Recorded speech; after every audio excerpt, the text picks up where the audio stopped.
Good evening. I'm going to call to order the Industrial and Community Development Committee meeting. With us this evening are committee members Gould, Manning, Martin, McGinn, and Welton. We also have Councilor Turco, Councilor Gamache, Councilor Higgins, and Councilor Rossignol with us. We have one item on our agenda this evening. It is the proposed zoning amendment for the floodplain overlay district and wetlands conservancy district. I'm going to invite Mr. Bellavance up to review, kind of go over this, and then we can open it up for questions. Thank you, Chairwoman. Good evening. My name is Kurt Bellavance, Director of Planning and Community Development.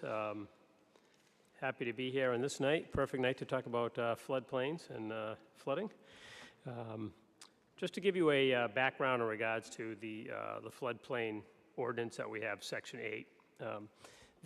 We currently have that in place, and I'm not exactly sure when it was put into place some years ago, probably as part of the city deciding to participate in the NFIP program, which is the National Flood Insurance Program. There's roughly about 22,000 communities nationally that are in that program, and it's administered through FEMA. Some of the benefits of participating in that program is that allows residents to get government-backed insurance, flood insurance. It also allows the city to apply for federal grants in flooded or impacted areas, HUD, and more importantly, EPA grants.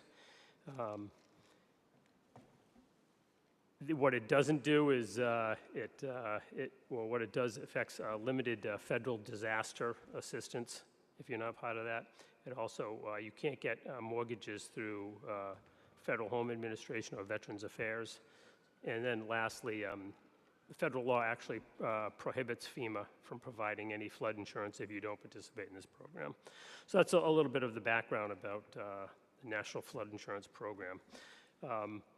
Again, there is private insurance for flood insurance. To get flood insurance, it's more expensive but a little more flexible, from what I understand. I'm not an expert in insurance, I'll tell you that. So part of being in this program, FEMA requires us to update our ordinance language. What they have is they have state coordinating agencies. That happens to be a Division of Conservation Resources in Massachusetts, DCR. So we've been working with them in regards to the language. The state produces what they call model bylaw or model ordinance that's acceptable from FEMA, and then they work with the communities to adopt that language. As I said earlier, we have language already, Section 8 of our zoning ordinance that pertains to the floodplain. I've been working with the state in regards to modifying that or amending it to stay in compliance.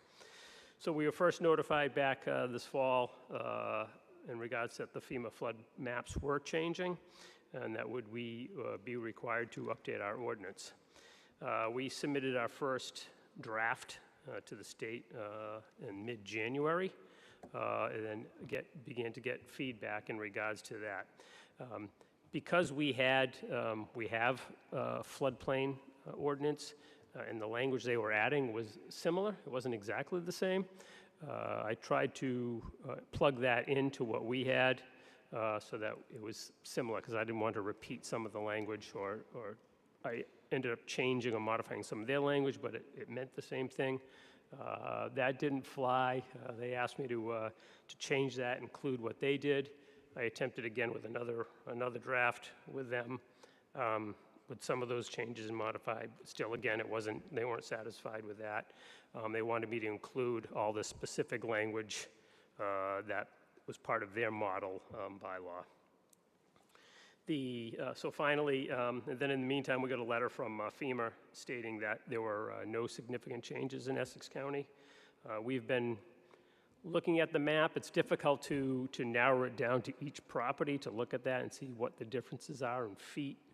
It would probably take us a year for the whole staff to go through that and all check it. So we've been trying to spot check that. I know there was one area off of Linfield Street, around 143 Linfield, that came up because they were applying for a zoning change, so that popped up. And then there were some minor areas over near Parsons and Proctor Circle that increased. It wasn't necessarily the actual floodplain area, but it looked like it was the area was expanding. So maybe the next time around that might impact them. We finally got our draft accepted by DCR and our changes and amendments to the zoning ordinance. That was April 16th, and I believe that same day I had sent notice to the City Council about moving forward in regards to amending the ordinance.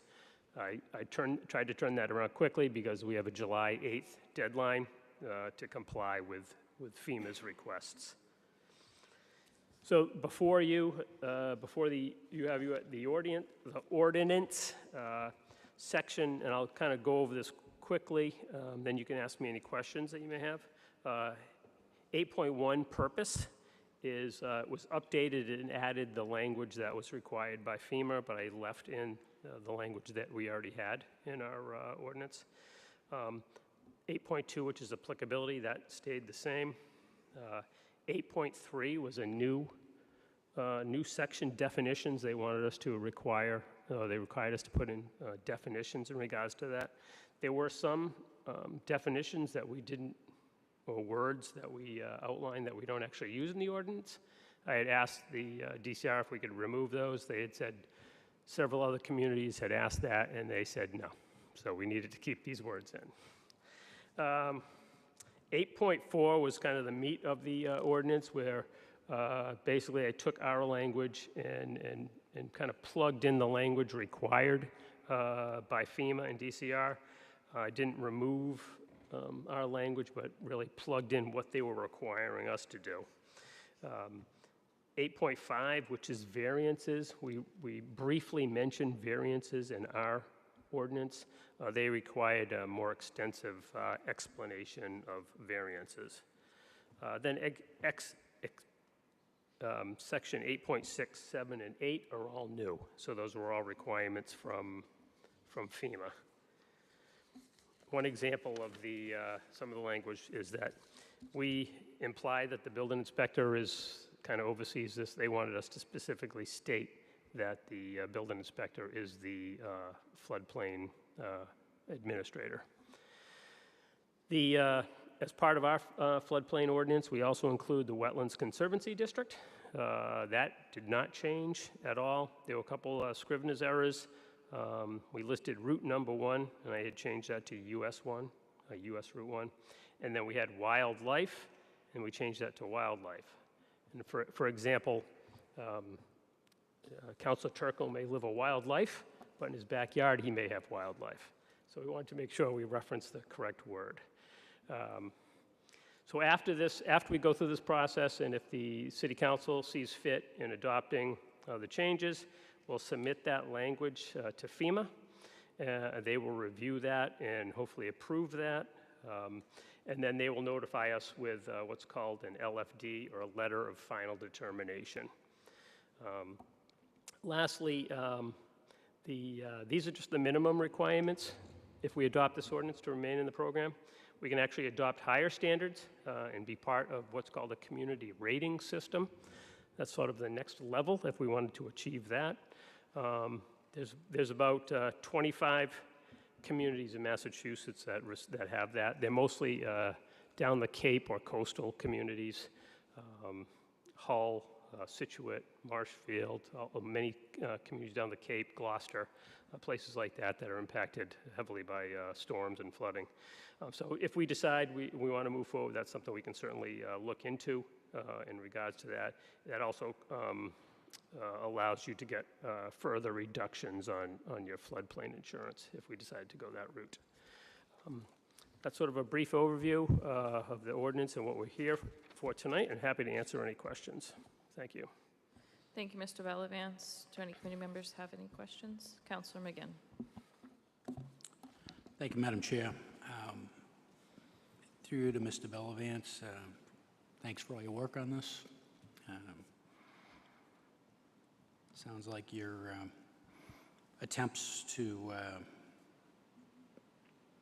go back with any language other than what they were kind of strictly prescribing were somewhat futile.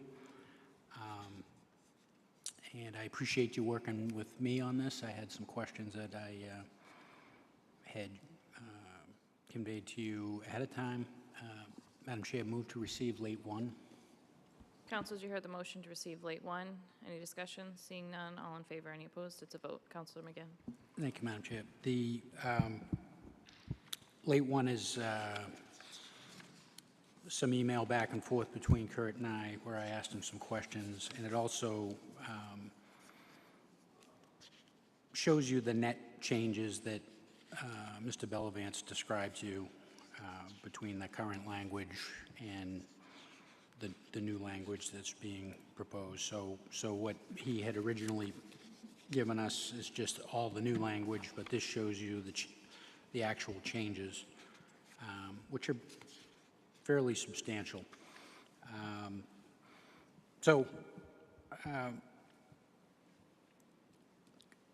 You know, the first question I had from Mr. Bellavance is, are these all strictly required? And he's basically already answered that tonight, and the answer to that is yes.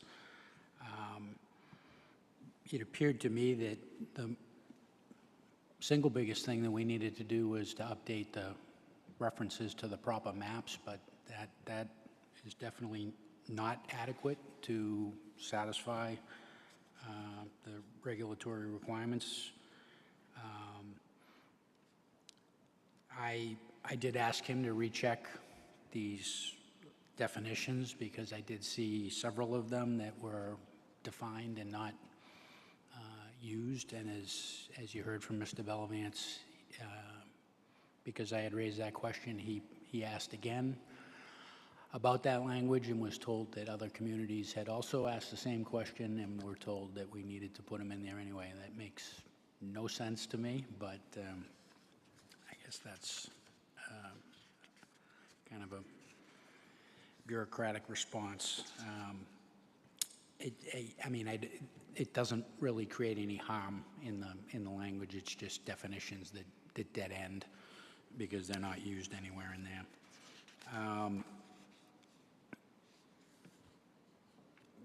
The last question that I had from Mr. Bellavance was with respect to section 8.10.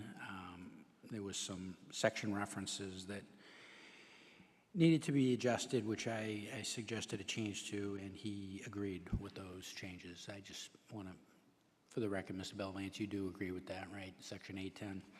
Yes, that's correct. So given that, other than that one relatively minor change to 810, we don't really have much of a choice on the rest of this language, which you know, handcuffs us to some extent, but it also makes this a fairly simple matter. And at least from my perspective, it does. So with that, Madam Chair, when others have asked their questions and so forth, I'd be prepared to make a motion on this. Thank you. Thank you, Councilor. Are there any other committee members with questions? Any other councilors? Councilor Turco. Thank you, Madam Chair. Just very briefly, through you to Mr. Bellavance, we referenced building inspector. Is there a reason we didn't put building commissioner instead of inspector, being that the commissioner is in charge of the department? No, I think we previously identified building inspector as reviewing, so I kept that language just the same as instead of reviewing, they'd be the administrator. Okay, one last, just very quickly, I see where in the Conservancy District you eliminated B&M Railroad, obviously that doesn't own the railroad anymore. Leaving that without an ownership is fine for those. So B&M on page 8, probably in other pages also, is crossed off. Should we insert the current owner of CSX, or we just want to leave that blank because that may change ownership multiple times, but I don't know if it causes us any issues without identifying the ownership of specific railroads. I think I had looked at that before, and I was thinking about that, but I hadn't made any change to that. It may be that we just list it as a railroad right-of-way, and then it wouldn't matter who the owner is. Okay, thank you. Any other counselors? Seeing none, Counselor McGinn. Thank you, Madam Chair. Just a clerical question here for the clerk. Have we pushed this to the planning board previously? I don't recall. We have not. Okay. So I would move to make a positive recommendation to the full council on a pending public hearing on this matter, on the language proposed for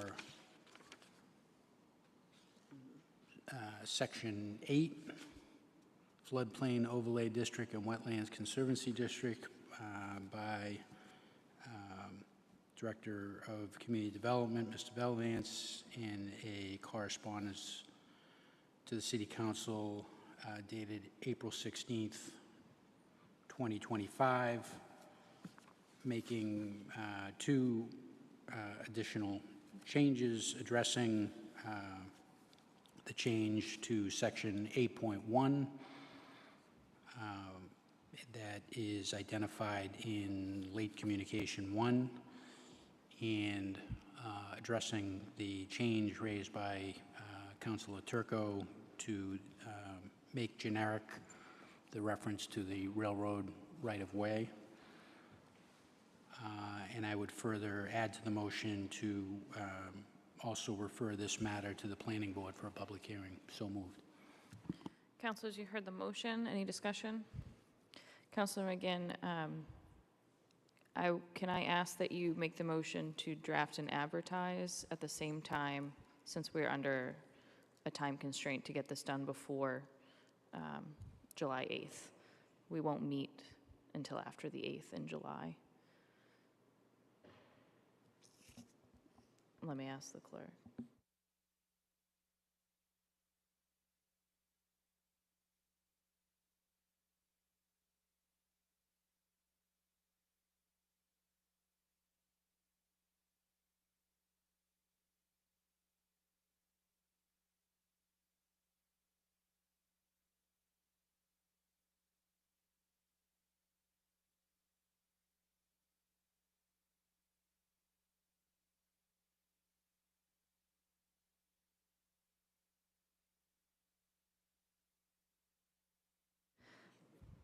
The clerk has clarified. If you could just specify to add to your motion to have a public hearing at the city council level as well, as this is being referred to planning for a public hearing, but we also need to refer it to the council for public hearing.